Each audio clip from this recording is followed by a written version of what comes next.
Do you suffer from lower back pain? Are you a victim of rounded shoulders? Perhaps you walk around with an overextended neck like Mr. Burns. These are some common postural problems for those who spend time working from a desk. And even though they may not affect you now, they may be something that affects you in the future. But don't worry, the tips in this video can help you. Gotta fix your shit! Cowabunga, Digmates! Your favorite Ninja Turtle is here, Donatello. Now, before we go any further, do your thing and give us a subscribe. It'll make us happy, it'll make you happy. It's a win-win. Way back when we first built our keyboards, we had a few things in mind. Obviously, we wanted them to look pretty damn flashy when placed on your desk. But we also wanted to give our users much more effectiveness and comfort. And we wouldn't be doing our job if we didn't regularly release videos on how to master your keyboard and desktop ergonomics, right? So there's no better way to start than to take it from the top. Quite literally, we're going to start with your neck. Neck pain is kind of a big deal, and it's pretty clear that neck pain is generally caused by bad posture, especially when seated at a desk. How's your neck right now? Is it in line with your spine? Or are you leaning your head forward to look lovingly into my hazel brown eyes? You may find that when looking at your monitor, TV, or cell phone, you increase the strain on your neck by extending your head too far forward. Over time, this is going to lengthen the muscles in your upper back and neck while tightening those in your chest. Not good, Digmates. Instead, aim to tuck that chin a little bit and line your neck up with your spine. Setting up your monitor height so that the top is at the same level as your eyes, placed between 50 to 100 centimeters away, can help improve this. A great habit to keep in mind, let's call this desk time habit number 1, is to regularly check your posture by placing a camera directly to your side. Ideally, the crown of your head, neck, spine, and tailbone should all line up. If you find your posture isn't improving over time, some regular chest stretches and upper back exercises can help correct those muscle imbalances in your neck. By prioritizing 15 minutes to stretching and exercising these muscles, you'll kick that Mr. Burns neck in no time. Excellent. Moving down the body, we arrive at your shoulders. Hey, what did the cannibal get when he arrived late to the cannibal party? What? The cold shoulder.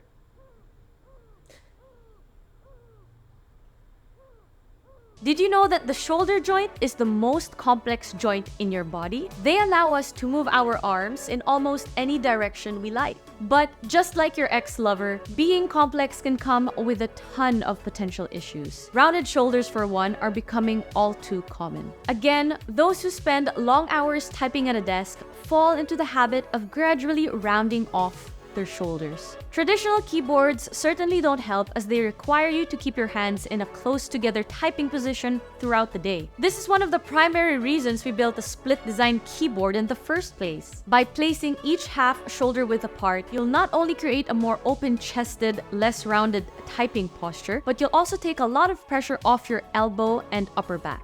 Desk time habit number 2. Take a short posture break from your desk every hour or two, even if you're using a split keyboard. Find a wall and perform 10 slow wall slides. These will open your chest, strengthen your back, and wake you up almost as much as a cup of coffee.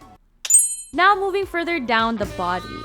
I'm talking about the wrists and the hands. Do you see these motions? They're known as radial and ulnar deviation. And although these motions are pretty harmless in the short term, when repeated thousands of times a day, plenty of problems can arise, such as inflammation, chronic pain, and even arthritis. Yikes. On a traditional keyboard, high-use keys such as Shift, Enter, Delete, and Backspace all encourage ulnar deviation. But thanks to our programmable thumb keys, you can say goodbye to all that repetitive strain. Bye! These high-use keys can simply be moved to a more comfortable spot that relies purely on the power of your thumbs. Another great way to massively reduce radial and ulnar deviation is by following desk time habit number 3. Improve your touch typing. Sure, programming your keys to better locations on your keyboard is one thing, but to reach ultimate wrist comfort nirvana, You want to make sure your hands move as little as possible. There are endless touch typing exercises on the World Wide Web. Instead of scrolling on your Instagram feed watching whatever it is you watch, use that time, 5 to 10 minutes a day, to work on your touch typing. It helps to also put a reminder on your phone. Before we move away from the wrists, we need to mention a little thing called hand pronation. When using a traditional keyboard, you type with the palm of your hands facing down, and it's the same when using a regular mouse. Again, this position would rarely cause any issues over short periods of time. However, be like this for 8 hours a day, 5 days a week, 240 days a year, and boom! You might begin to acquire some wrist and hand problems. This is mostly because of the bones in your forearm. The radius and the ulna cross over and create added strain on the forearm and wrist. This could lead to joint pain, finger numbness, and even carpal tunnel syndrome. Dun-dun-dun. Ideally, your hands should be in a more natural position. When you walk, for example, you walk with your hands like this, not like this. Which is exactly why we added tenting to our keyboards. Yes, it looks a little odd at first, but so did wearing a mouth guard while playing ice hockey back in the day. Huh, look who's laughing now. Tenting takes a ton of pressure off the forearms and wrists by allowing you to type in a more natural position. Both the Dygma Race 2 and the Dygma Defy can be tented to up to 60 degrees and have up to 10 degrees of reverse tilting, allowing you to find your tented typing sweet spot. Desk time habit number 4. Well, it's not really a habit, but if you're suffering from any wrist pain, investigate using a tented keyboard and a vertical mouse. We did an extensive review on different vertical computer mice in another video, so make sure you check that out. And while on the topic of tenting, don't let your desk turn into a campsite. I mean, what you call an organized mess, everyone else just calls a mess.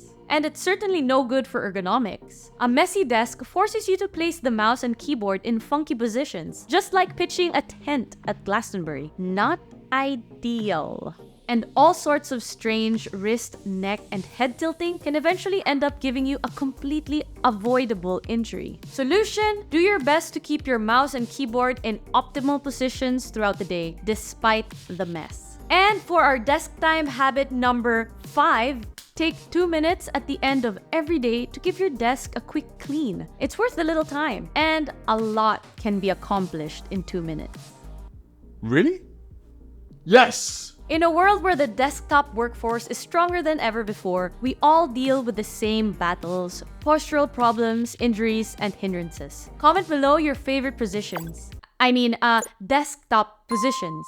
Anyway, feel free to join our Discord and Reddit channels. Use the power of this larger than ever before community to reach out and discuss the problems you face. Ergonomic problems. If you're struggling with desktop ergonomics, we guarantee you're not the only one. Ciao for now, Digmates! Cowabunga! Again? Really?